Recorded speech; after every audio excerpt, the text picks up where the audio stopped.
पूरे शहर में अचानक ज़ॉम्बी वायरस फैल गया था और इससे कुछ ही इंसान बच पाते हैं। सबसे बुरी बात तो ये थी कि इस तबाही के बाद पैदा होने वाले सभी बच्चे वायरस के साथ पैदा हो रहे थे। अब क्या इंसानियत खत्म होने वाली थी, ये जानने के लिए शुरू करते हैं आज की कहानी। दक्षिण सिटी में रहने वाला मार्क बचपन से ही अपने पिता के साथ एक सुनसान जंगल में रहता है। उसका कोई दोस्त नहीं है और उसे बाहरी दुनिया के बारे में कुछ नहीं पता। उसके पिता हमेशा चुप रहते हैं और मार्क को बस दो ही बातें सिखाते हैं। वो कहते हैं कि जंगल के बाहर ज़ॉम्बी भरे पड़े हैं और बचे हुए इंसान ज़ॉम्बी से भी ज्यादा खतरनाक हो गए हैं। दिन में उसके पिता शिकार करने जाते हैं और मार्क को अपनी सुरक्षा के लिए एक बंदूक दे जाते हैं। मार्क का पूरा बचपन गाने सुनने और किताबें पढ़ने में बीता है। हालांकि उसकी कहानी की किताब बहुत पुरानी हो चुकी है, फिर भी मार्क को उसे पढ़ना बहुत पसंद है और उस किताब में एक जादुई परी भी थी। मार्क के हाथ पर बचपन से ही एम का निशान बना हुआ था और मार्क मानता है कि ये जादू का प्रतीक है और उसके नाम का पहला लेटर भी। तभी एक दिन जंगल में घूमते हुए मार्क को एक लोहे का कैंपर वैन दिखाई देता है। उसे डर लगता है कि अंदर कोई होगा, इसलिए वो पास नहीं जाता। लेकिन जिज्ञासु मार्क अगली सुबह पानी भरने के बहाने फिर से वैन के पास जाता है। वो हिम्मत करके चुपके से अंदर घुस जाता है। अंदर सब कुछ साफ सुथरा था, यहाँ तक कि बच्चों के खिलौने भी थे। इससे लगता है कि यहाँ जरूर कोई रहता है। तभी अचानक अंधेरे में एक परछाई दिखती है और मार्क बुरी तरह डर जाता है। लेकिन पास आकर उसे पता चलता है कि वो भी एक बच्चा है। उस बच्चे की दोस्ती भरी हरकत देखकर मार्क अपनी हेडफोन निकालकर उसे देता है। पहले तो लड़का भी डर जाता है, लेकिन जब वो खूबसूरत संगीत सुनता है तो उसके चेहरे पर मुस्कान आ जाती है। दोनों हमउम्र बच्चे जल्दी ही दोस्त बन जाते हैं। इस लड़के का नाम मिक्की होता है और वो अच्छे व्यवहार वाला था। विदा लेने से पहले वो बिना किसी हिचकिचाहट के अपना सबसे पसंदीदा खिलौना मार्क को दे देता है।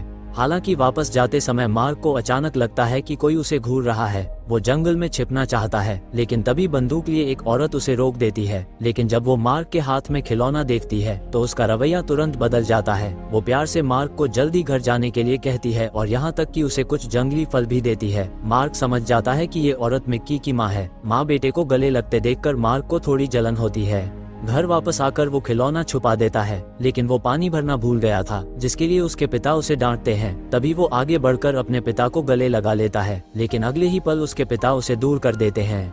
इसके बाद मार्क कई बार मिक्की की मां से मिलता है। उसकी ममता भरी बातें उसे अपनी मां की याद दिलाती हैं। एक दिन रात के खाने के समय वो आखिरकार हिम्मत करके अपनी मां के बारे में पूछता है, लेकिन उसके पिता बस चुप रहते हैं। तो मार्क आगे पूछने की हिम्मत नहीं करता। वो चुपचाप खिड़की के पीछे छिपकर देखता है कि उसके पिता बाहर छिपकर एक वीडियो देख रहे हैं। अगली सुबह उसके पिता हमेशा की तरह शिकार के लिए निकलते हैं। अचानक उसे अजीब चीखें और गोलियों की आवाजें सुनाई देती हैं। उसे लगता है कि कुछ गड़बड़ है, इसलिए वो अपने बेटे को कहीं छिपने के लिए कहता है और खुद बंदूक लेकर देखने चला जाता है। मार्क घूमकर झाड़ियों में छिप जाता है और उसे मिक्की की मां थोड़ी दूरी पर घायल अवस्था में बैठी हुई दिखाई देती है। थोड़ी देर बाद उसके पिता बंदूक लेकर उसकी तरफ जाते हैं और उसे गोली मार देते हैं। ये देखकर मार्क डर जाता है। उसने कभी नहीं सोचा था कि उसके पिता इतने क्रूर हो सकते हैं। वो तुरंत घर भाग जाता है और बिस्तर पर लेटकर सोने का नाटक करता है। उसके पिता घर आते हैं और उनका मूड बहुत खराब होता है। वे बार बार कहते हैं वे आ गए हैं। मार्क हेडफोन लगाकर ऐसे दिखाता है जैसे कुछ हुआ ही नहीं हो, लेकिन उसके अंदर की जिज्ञासा बढ़ती जाती है।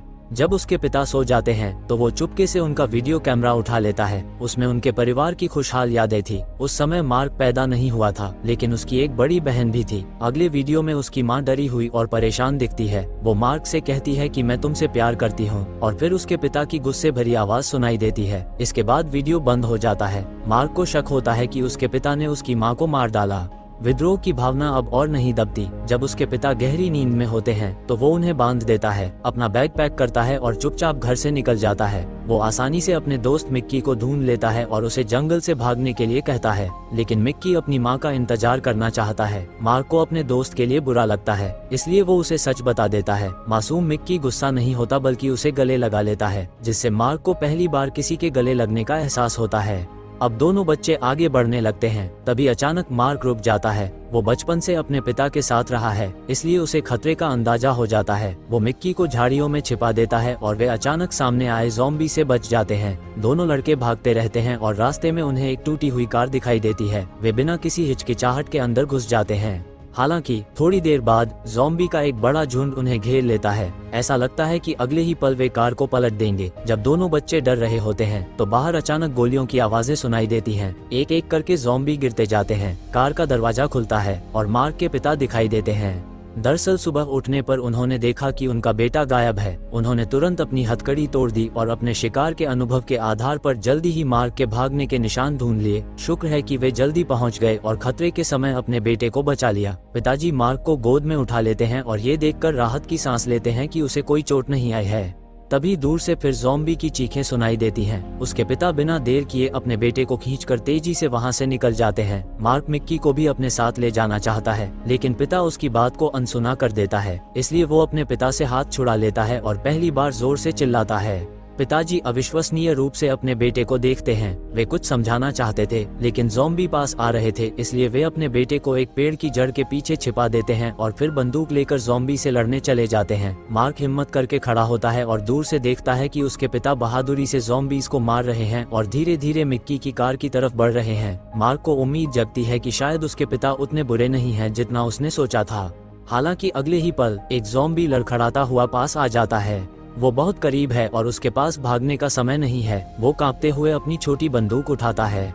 उसके पिता गोली की आवाज सुनकर डर जाते हैं कि उनके बेटे को कुछ हो गया होगा, इसलिए वे तुरंत पहाड़ी की तरफ दौड़ते हैं, लेकिन गलती से एक ज़ॉम्बी उन पर झपट पड़ता है। बड़ी मुश्किल से उसे मारकर वे तुरंत अपने बेटे के पास पहुंचते हैं और ये देखकर तसल्ली करते हैं कि वो सुरक्षित है। पिताजी को तब जाकर चैन आता है। हालांकि मार्क अपने पिता के हाथ पर घाव देखता है। दरअसल ज़ॉम्बी से बचते समय उसे गलती से ज़ॉम्बी ने काट लिया था। पिताजी जानते हैं कि वे अब अपने बेटे के साथ आगे नहीं जा सकते। वे गहरी सांस लेते हैं और धीरे धीरे पीछे हटकर एक सूखे पेड़ के पास बैठ जाते हैं। उन्हें अपने शरीर में कुछ बदलाव महसूस होता है। वे तुरंत सफाई देते हैं कि उस दिन मिक्की की माँ को ज़ॉम्बी ने काट लिया था।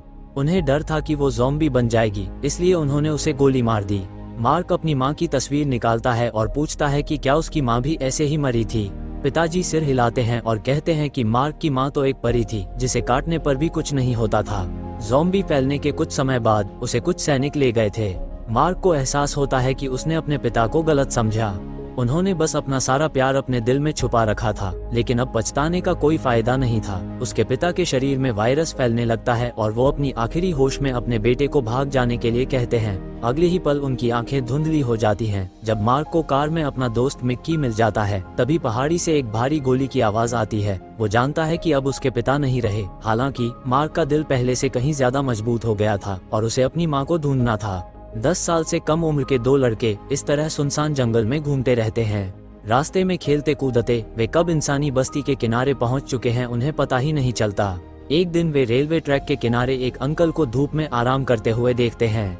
दोनों बच्चे उनके पास जाकर कुछ खाने को मांगते हैं। अंकल जब सुनते हैं कि मार्क अपनी माँ को ढूंढने के लिए उस जगह जा रहा है जहाँ पर यह रहती हैं, तो वे उदास होकर आह भरते हैं।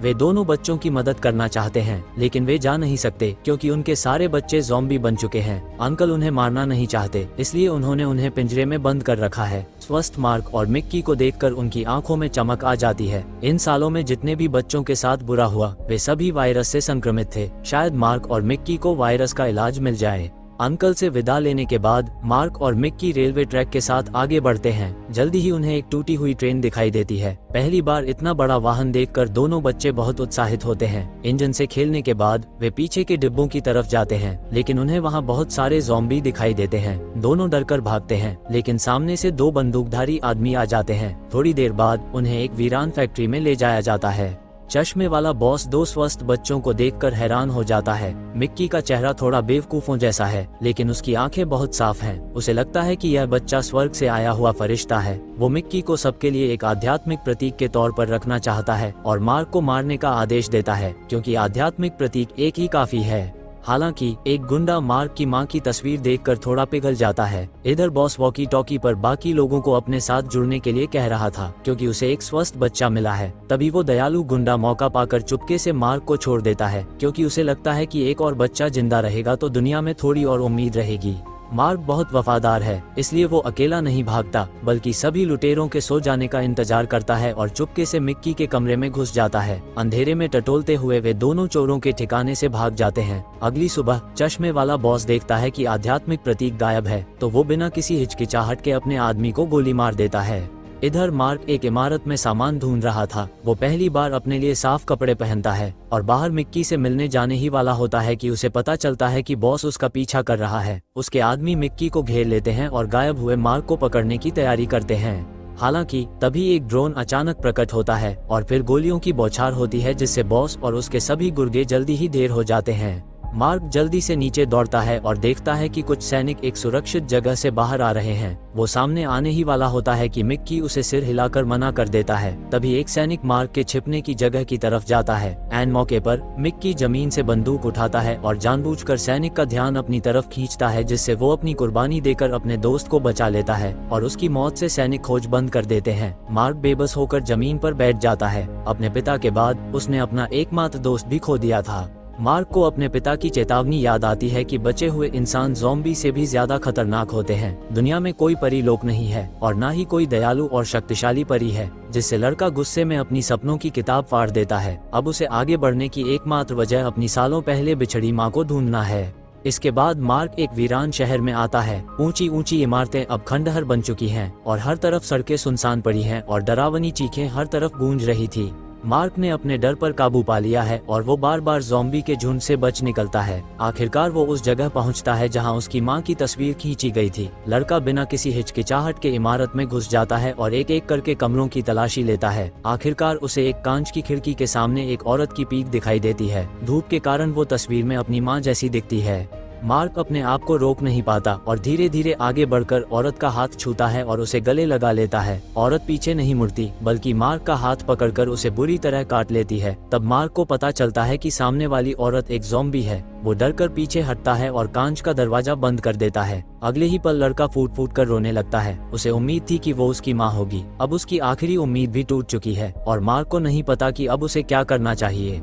तभी एक इमारत से एक प्रसारण सुनाई देता है। वो आवाज सुनकर उस तरफ जाता है। एक वर्चुअल इमेज मोटिवेशनल भाषण दे रही है। तस्वीर में कह रहा था कि शरणार्थियों के आने की वजह से ही ये कैंप तबाह हो गया। तभी उसकी आवाज सुनकर बहुत सारे ज़ॉम्बी उस तरफ जमा होने लगते हैं, लेकिन मार्क को कोई फर्क नहीं पड़ता क्योंकि अब उसके पास रहने की कोई जगह नहीं बची थी।